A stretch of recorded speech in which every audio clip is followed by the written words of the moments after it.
Hey guys! Good morning! Really early morning because we woke up super early to catch the sunrise at the magnificent Angkor Wat. Indeed, we had to get up around 3:30 in the morning, which is super unusual for us and kind of hard.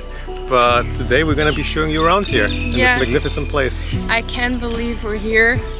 So we watched just the sunrise. We've been standing at a spot for a couple of hours to see it all happening, and it is breathtaking. I'm speechless. Indeed.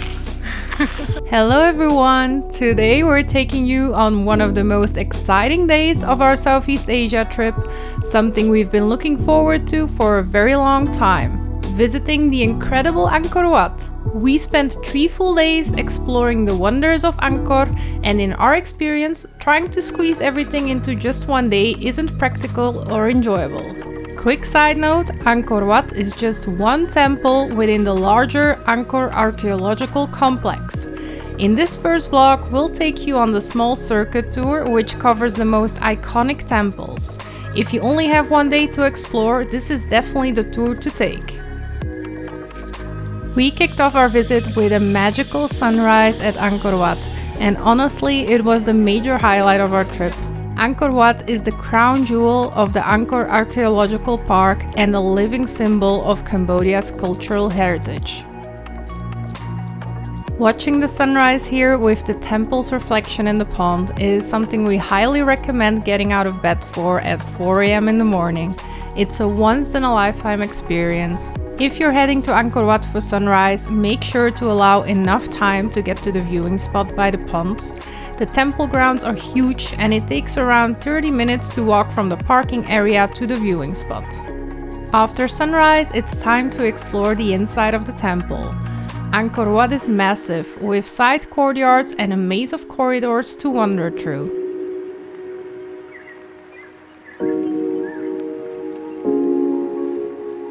These immense outer covered galleries form a square around the inner temple. Fun fact, Angkor Wat is the largest religious monument in the world, covering 400 acres with huge towers, stunning carvings and a grand moat. You might even recognize the silhouette of Angkor Wat from the Cambodian flag. Built in the 12th century, the temple took about 30 years to complete. What is very unusual compared to typical Khmer temples is that Angkor Wat faces west, which has led some to believe it was originally built as a mausoleum. Even today, Angkor Wat remains an active temple. You'll see monks offering blessings and people praying at shrines scattered throughout the complex. As you walk through the temple, you'll find stunning, intricate carvings everywhere, telling stories from ancient mythology like the Ramayana. One of the highlights for us were the carvings of the Apsara dancers, which are some of the best preserved in all of the temples.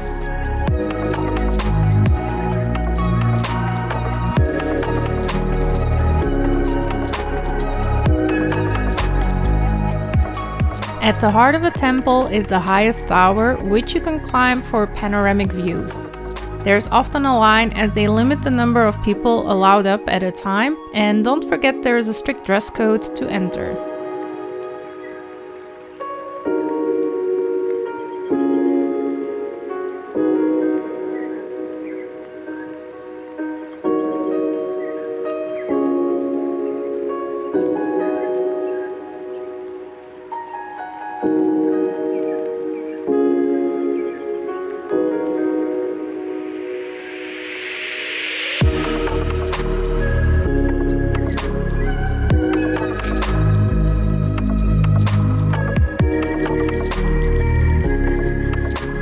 Speaking of the dress code, this applies throughout the whole Angkor complex, but especially at Angkor Wat. You'll need to cover up your chest, shoulders and knees out of respect for the religious significance of the site. Guards may check your attire at the entrance. Also, the heat and humidity in Cambodia can be very intense, so wear lightweight clothing and comfortable shoes since there's a lot of walking involved. Also, bring plenty of water and maybe pack some snacks. Many hotels offer breakfast boxes if you're heading out early for sunrise. And don't forget sunscreen and a hat, because the Cambodian sun gets scorching hot definitely by noon. Given the large distances between temples, we recommend hiring a tuk-tuk driver through your hotel. Don't underestimate the heat and distances. Biking or walking is really not recommended. Tuk-tuks are by far the most comfortable way to get around. As for the entrance tickets, there are 3 types of Angkor passes available: 1, 3 or 7 days. If you're planning to spend more than 1 day exploring, the 3-day pass is more economical than buying separate 1-day passes. And good news, you can now buy your Angkor Pass online, so no need to visit the ticket office. Just show your digital ticket at the checkpoints.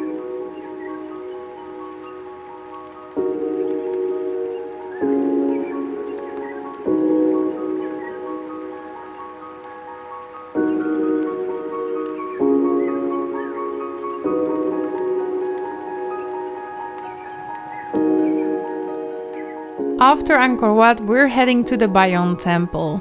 On the way, make sure to stop at the southern gate of Angkor Thom, also known as Tonleom. This iconic gate is decorated with massive stone faces gazing out in all directions, giving it a mysterious atmosphere. Along the path, you'll also spot 54 statues leading up to the gate, which only adds to its grandeur. It's a must-see as you make your way through the park. We have arrived at the Bayon Temple, located in the heart of Angkor Thom, which is the old royal city of the Khmer Empire. Bayon was built about 100 years after Angkor Wat, and from a distance it might just look like a pile of rubble. But as you get closer, its true beauty reveals itself. Over 200 stone faces spread across 54 towers greet you with their calm, serene expressions. Some say these faces represent the temple's builder, while others think they could be the Bodhisattva of compassion. But the truth remains a mystery, as nobody knows for sure.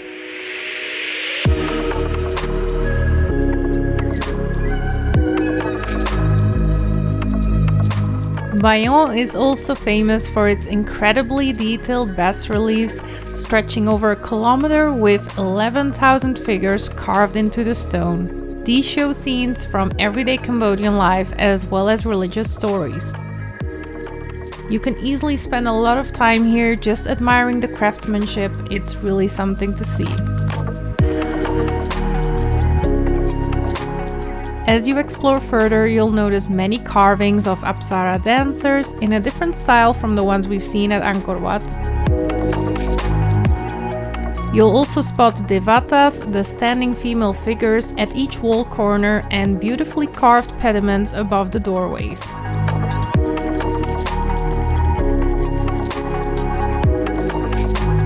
Near the entrance, you'll find statues of Naga, the serpent-like creatures, along with lion-shaped statues. While walking through the corridors, you'll notice piles of loose stones and rubble on the sides, which reminds you that much of what you see has been restored. It took decades to rebuild these sections, as nature and time had taken over many parts of the temple. Some structures are supported by beams, and certain areas are fully off limits, as ongoing preservations and reconstruction efforts are still underway. Overall, walking through Bayon left us feeling inspired. You can really sense the history and importance of this place within the Khmer civilization. It almost felt like we were stepping into an Indiana Jones adventure exploring these ancient temples.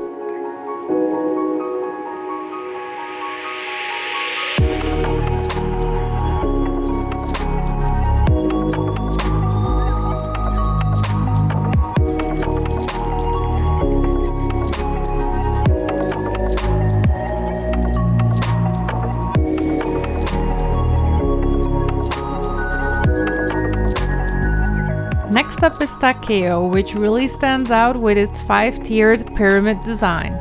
The entire structure is made of sandstone, and you can actually climb up all the way to the top for a view of the surroundings.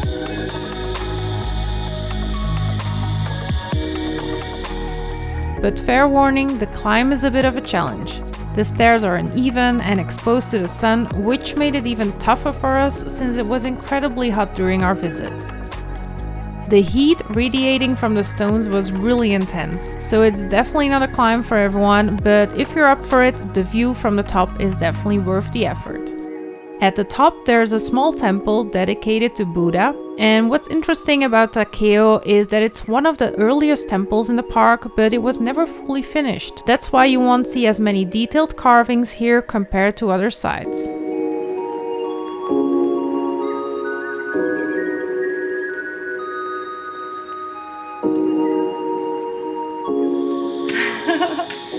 So that was Ta Keo Temple.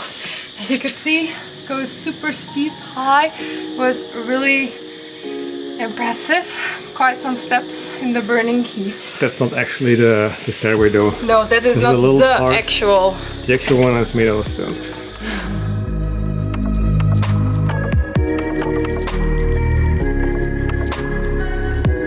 Now, if you've ever seen Lara Croft Tomb Raider, you'll probably recognize Ta Prohm right away, as the temple was the backdrop of the movie. The scenery really does look like something straight out of a movie set, with massive trees growing right through the ancient ruins. We entered the temple from the side, and as we walked around, we could see the outer walls covered in loose stones and tree roots taking over. It gives you a glimpse of how untouched and raw this site must have been when archaeologists first found it.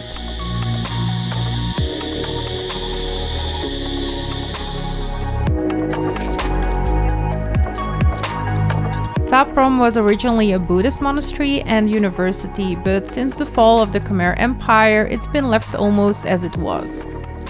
What makes this place so striking are the huge silk, cotton and strangler fig trees that have grown through the temple. You'll see massive trees perched right on top of the ruins, their roots winding around the structures. It's like something out of a fantasy novel and creates this eerie but fascinating vibe. The combination of the jungle, the grey stone bricks and those giant trees give Ta Prohm a really unique look. Now we're in the Ta Prohm Temple, also known as a temple from Tomb Raider. Yes, you can read my excitement because I grew up with this movie and I loved it as a kid. So I'm so excited to check it out. As you can see, it's really more a jungle vibe. Like the trees are overgrowing the whole temple. Still more ruins, more work to do than the other temples, but it gives a certain vibe. It's really, really cool to see. So we're gonna check it out on the inside now.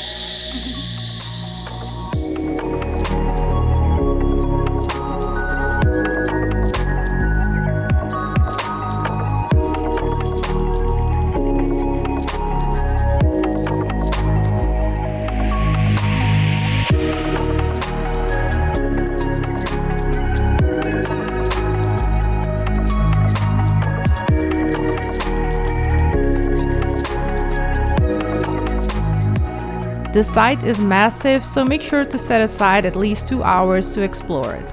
There are designated walkways to help protect the temple, so you'll be able to take it all in without damaging the site. If you're visiting Angkor over multiple days, we highly recommend going to Ta Prohm in the morning.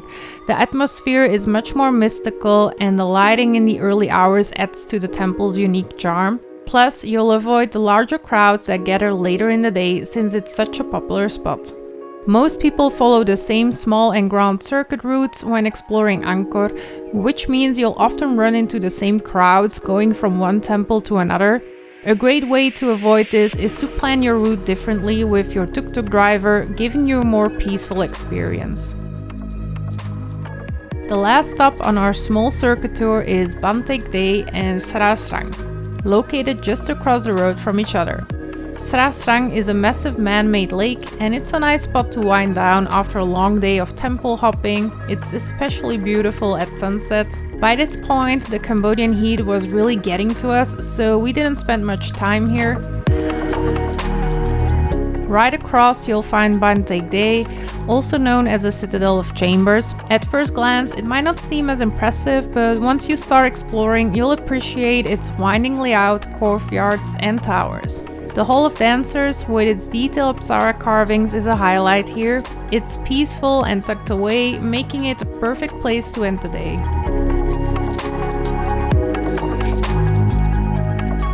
That is it for our first day at Angkor Wat. Thank you so much for watching, and in our next vlog we will visit the temples of the Grand Circuit, so see you then!